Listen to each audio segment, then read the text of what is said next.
Yo, salut les amis, bienvenue sur OVDC, on veut du catch, la nouvelle chaîne YouTube qui vous parle de catch, de WWE sans se prendre la tête, avec légèreté mais sérieux. Aujourd'hui, vos hôtes, comme d'habitude, Colby en compagnie de Wani. La très belle Wani, bien pactée aussi. Mais quoi? On parle pas de ça, hein. Mais c'est pas parce que les divas sont bien pactées que toi tu n'as pas le droit de l'être. J'ai jamais dit ça, hein. Très bien. Continue. Bienvenue sur cette nouvelle vidéo. Si vous découvrez la chaîne pour la première fois, n'hésitez pas à vous abonner, à la partager sur les réseaux sociaux, Facebook, Twitter, etc. Aujourd'hui, on va vous faire un petit récap des news de la semaine, News Week du catch, les news qui nous ont paru comme étant importantes à partager avec vous pour vous donner notre petit ressenti. Et puis c'est déjà pas mal pour une introduction. Oui. Ouais. Allons-y, c'est parti. On y va? Oui. À la vidéo, et aujourd'hui on est dimanche 20h, ce sera le rendez-vous hebdomadaire pour les news catch de la semaine. De quoi on va parler aujourd'hui, Wani? De Nikki Bella. Ah bon? Oui. Ah d'accord. Et de Ronda Rousey. Et de Roman Reigns, un tout petit peu. Un tout petit peu. De Daniel Bryan, WrestleMania 35. Ouh, on ira? Peut-être, j'aimerais bien. Bon, d'abord il faudra voir si on va au 34 pour vous ramener des images, des vlogs complets du plus grand week-end catch au monde de cette année 2018. Des news de la semaine. Alors la première, c'est le changement de nom de la bataille royale de divas, enfin de superstars féminines de la WWE. Oui, parce que maintenant elles sont plus des divas. Exactement. C'est des superstars. Superstars. C'est plus des divas? Non. Non. Tu préfères quoi, les divas ou les superstars? Diva. Pourquoi? Parce que ça montre le côté féminin. Un peu pour les distinguer des hommes. En tout cas, pour moi, je préférais diva. Ce qui les distingue des hommes, c'est surtout le pactage. Si tu veux. Et donc, Fabulous Moolah Memorial machin truc ne va plus s'appeler comme ça, car il y a des infos qui sont sorties par rapport aux agissements, entre guillemets, de Moolah pendant les années... réputation, en fait. Reputation, you mean? Oui. Dans les années 70, elle était un peu pimp, enfin voilà, elle n'avait pas une ligne de conduite la plus respectable. Et à cause des différents sponsors, en l'occurrence Snickers. Snickers. Tu connais Oui, qui utilisent de l'huile de palme, mais bon, on rentre pas dans ces détails. Fuck that shit, man. Huile de palme. Huile d'up. Qu'est-ce que ça t'inspire? Je sais pas, parce que je n'ai pas connu Fabulous Moolah, donc je peux pas dire grande chose. Mais effectivement, si elle n'a pas eu une très bonne réputation, oui, pourquoi pas ne pas le changer, mais ils auraient dû penser à ça avant, je dirais. Alors c'est pas vraiment sa réputation, c'est plus là des histoires un petit peu cachées, genre comme aujourd'hui on a des sextapes, tu sais, qui sortent, là c'était pas vraiment sa réputation, c'est plus des histoires en coulisses et des histoires cachées de qui elle était vraiment. Je sais pas qui a été vraiment, mais c'est mieux d'avoir quelqu'un irréprochable, je dirais. Peut-on être irréprochable, contrairement à ce rasage, quand on est à ce niveau de comment dirais-je, d'accomplissement dans la vie? Oui, peut-on, oui. Peut-on? Peut-on? Oui. Bon, je comprends la démarche, mais je comprends pas du tout que les gens s'offusquent de tout ça, parce qu'il y a vraiment l'approche business de la WWE avec Snickers. Ça, je comprends le changement et comment dire, le lissage de l'image du business WWE qu'ils essayent de véhiculer, mais dans le monde des fans et des réactions que ça a pu susciter, quand je dis oh là là quel scandale, Moolah machin, c'est comme dire ah, dis donc les Rolling Stones ils baisaient une meuf différente tous les soirs dans les années 70. Oui bah oui mec, hein, c'est le monde du rock'n'roll, c'est le monde du catch d'il y a 30-40 ans, c'est comme ça quoi. Je sais pas, moi je suis d'accord avec ce changement de nom, mais je suis pas d'accord que Snickers soit le sponsor de la VVE, voilà. Huile de palme, etc. Destruction, animaux. Bon, t'es aux États-Unis, chérie, hein. Mais... Tu peux pas. Enfin, t'es dans le monde du n'importe quoi. Hein. Oui, malheureusement. Voilà. Deuxième news, officialisation du lieu où se tiendra WrestleMania 35. Ce sera à nouveau à New York. J'adore New York. C'est vrai? Oui. Moi aussi, j'aime beaucoup. J'y suis allé 3 fois. Ce sera 3 fois? Une, deux. On s'en fout. On s'en fout, très bien. Ce sera donc probablement ma 4e l'année prochaine lorsqu'on ira voir WrestleMania 35. La dernière fois qu'il y avait eu un WrestleMania à New York, c'était en 2013 pour WrestleMania 29. Un WrestleMania absolument pourri. mais un Raw absolument fabuleux le lendemain. Donc malgré tout, j'ai hâte d'y retourner l'année prochaine. Quoi d'autre lié à WrestleMania 35? Nikki Bella, Daniel Bryan. Ah oui, Nikki Bella a challengé Ronda Rousey pour l'année prochaine. Mais non, on rigole. Quoi? Ronda Rousey, elle est gagnante déjà, donc voilà. J'aime bien Nikki Bella, mais si on compare Ronda Rousey... Elle est très bien pactée. Oui, ça on a vu.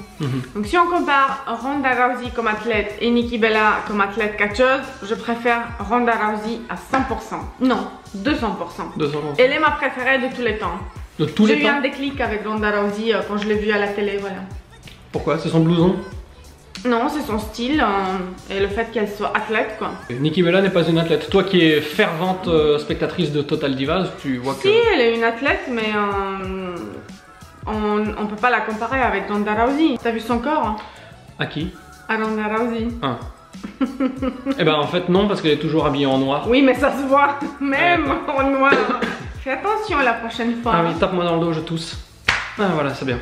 Toujours en parlant de WrestleMania, il y a Daniel Bryan dont le contrat vient à expirer au mois de septembre prochain, qui a dit que s'il n'est pas capable de catcher à WrestleMania, il ne renouvellera pas son contrat. Mais de quel WrestleMania il parle? 34 ou 35? On ne sait pas. On ne sait pas. Parce que dans les dernières vidéos, vous avez vu qu'on a émis l'hypothèse de peut-être un Shane McMahon, Daniel Bryan contre Sami Zayn, Kevin Owens. Moi j'aime bien Daniel Bryan et je serais triste s'il partait de la WWE. Mais après c'est son choix aussi s'il n'a pas un renouvellement de contrat. Mais en même temps je pense que la WWE elle sait très bien que Daniel Bryan c'est une mine d'or si on réfléchit. Tu sais, yes. Comment on fait? Mais non. Comme ça. Non, comme ça. Bon, il veut pas, hein. Non, je veux pas. Il n'y a pas de place. Arrête. Parce que hop, tu vois, ça fait... Ah ben voilà. Bam. Fais-le. Bam. Il ne veut pas le faire. Japan Expo 2008, j'avais catché 2 soirs de suite contre Daniel Bryan. Je l'ai battu même en équipe. Haha. Ouais. Avec Chad Collier. Et Daniel Bryan faisait équipe avec mon ami Tom Laroufa, que je salue. Salut Tom. Et transition, tiens, Tom Laroufa qui est devenu le nouveau champion West Catch hier. Il y avait un grand show, le gros show West Catch, qui a eu lieu à Plouan en Bretagne.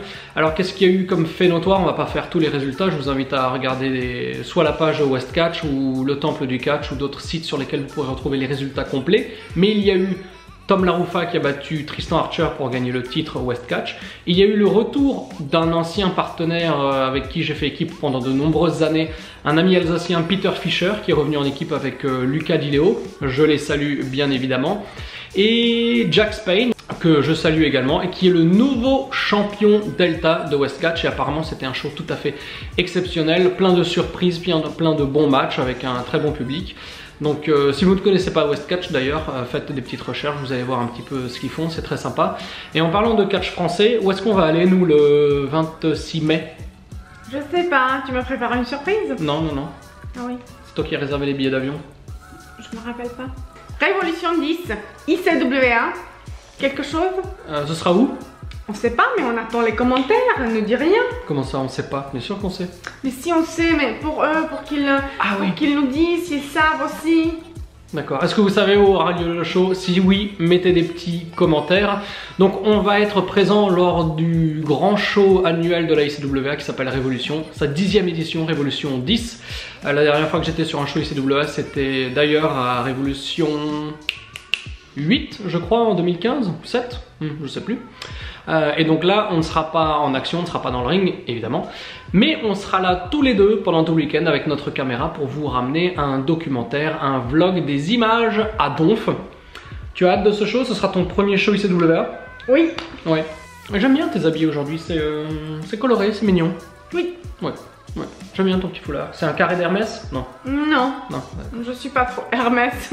Catch français, bah oui, au mois de mai aussi, une semaine avant, on aura la WWE à Paris. Et pour nous ici à Budapest, on aura la WWE le 14 mai. On ne sait pas encore si on pourra y aller. Mais en parlant de WWE, il y a toujours ce projet qu'on a, c'est pas encore terminé parce que Ohani et ses visas, c'est un petit peu le bordel. Mais on est toujours en train de voir si on va pouvoir aller à WrestleMania 34 pour vous faire un reportage complet sur ce grand week-end avec Raw, WrestleMania, NXT. NXT.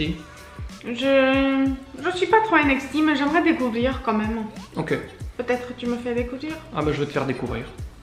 Ah, et on a oublié une news importante, la vidéo des stéroïdes. Exact. Elle perd pas le nord, la petite chérie. Roman Reigns. Donc vous avez peut-être suivi ce demi-scandale qui a un petit peu secoué le... Bizarre.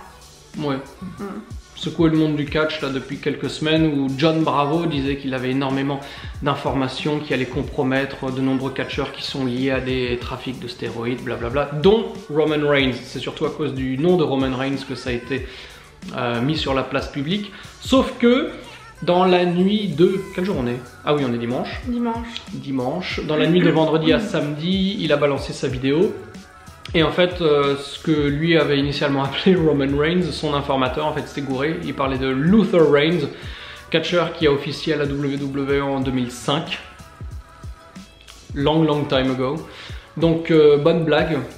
Grosse déception cette vidéo, en fait il n'y a pas beaucoup de révélations, il n'y a pas grand chose à en tirer.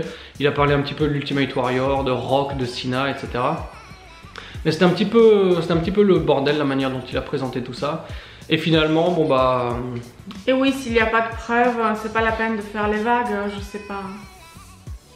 Ouais, donc cette vidéo stéroïde, je vous invite à aller la regarder. On l'a pas mis sur la chaîne pour des raisons de copyright. Mais si vous tapez John Bravo stéroïde WWE sur YouTube, vous trouverez le lien. Toi, qu'est-ce que t'en as pensé de cette vidéo? Rien, en fait, parce que comme je l'ai dit avant, s'il n'y a pas de preuves, pourquoi prendre le temps de faire tout ça et jeter des pierres et jeter, cracher du... comment dire? De la terre, non. Du venom. Du venom sur des gens. Bien évidemment qu'il y a des gens qui prennent des stéroïdes, etc. Mais quoi? Comment ça? Mais comment ça? Dans tout le monde du sport. Hein. Mais faut pas dire ça, les gens croient que le sport est clean encore. Non, il est pas clean, mais il y a quand même des gens clean. Mais après, pour tout le reste, pour les autres qui sont pas clean, s'il n'y a pas de preuves... oui. De preuves, épreuves je dis. Des preuves, c'est pas grave. S'il n'y a pas de preuves... tu as tous les droits sur cette chaîne. C'est mieux de se taire, je dirais. Et de se concentrer, de se focuser sur le positif, parce qu'on est là pour enjoyer, profiter du catch, apprendre des nouvelles choses, surtout pour moi. Et aussi le partage qui est le plus important. Le partage de la passion et de l'amour du catch et des lolleries. Oui. Donc c'est la fin de ce petit week news, je sais pas encore comment on va appeler cette vidéo. Ce sera un rendez-vous qu'on va essayer de faire hebdomadaire tous les dimanches à 20 h pour partager les quelques infos importantes de la semaine. J'espère que cette vidéo vous a plu. Comme d'hab, le catch sans se prendre la tête, c'est avec Ohani et Colby. Nous on vous donne un rendez-vous pour la prochaine vidéo, ce sera la review de Raw qui aura lieu demain. Monday Night Raw avec... pardon. La confrontation Roman Reigns-Brock Lesnar. S'il est là, hein. S'il est là. J'aimerais tellement qu'il soit là. Voilà, Brock Lesnar. Il sera pas là. T'aimes pas Roman Reigns? Ça va, mais je préfère un Brock Lesnar à des années-lumière. À des années-lumes? Oui. Donc voilà, merci pour votre fidélité. N'hésitez pas à partager, à liker notre page Facebook On veut du catch, à nous suivre sur Twitter @onveutducatch. Et puis nous, on vous dit à bientôt pour la review du Raw de demain, Raw du 19 mars 2018. D'ici là, portez-vous bien, gardez votre passion et on vous embrasse. Ciao, ciao. Bisous.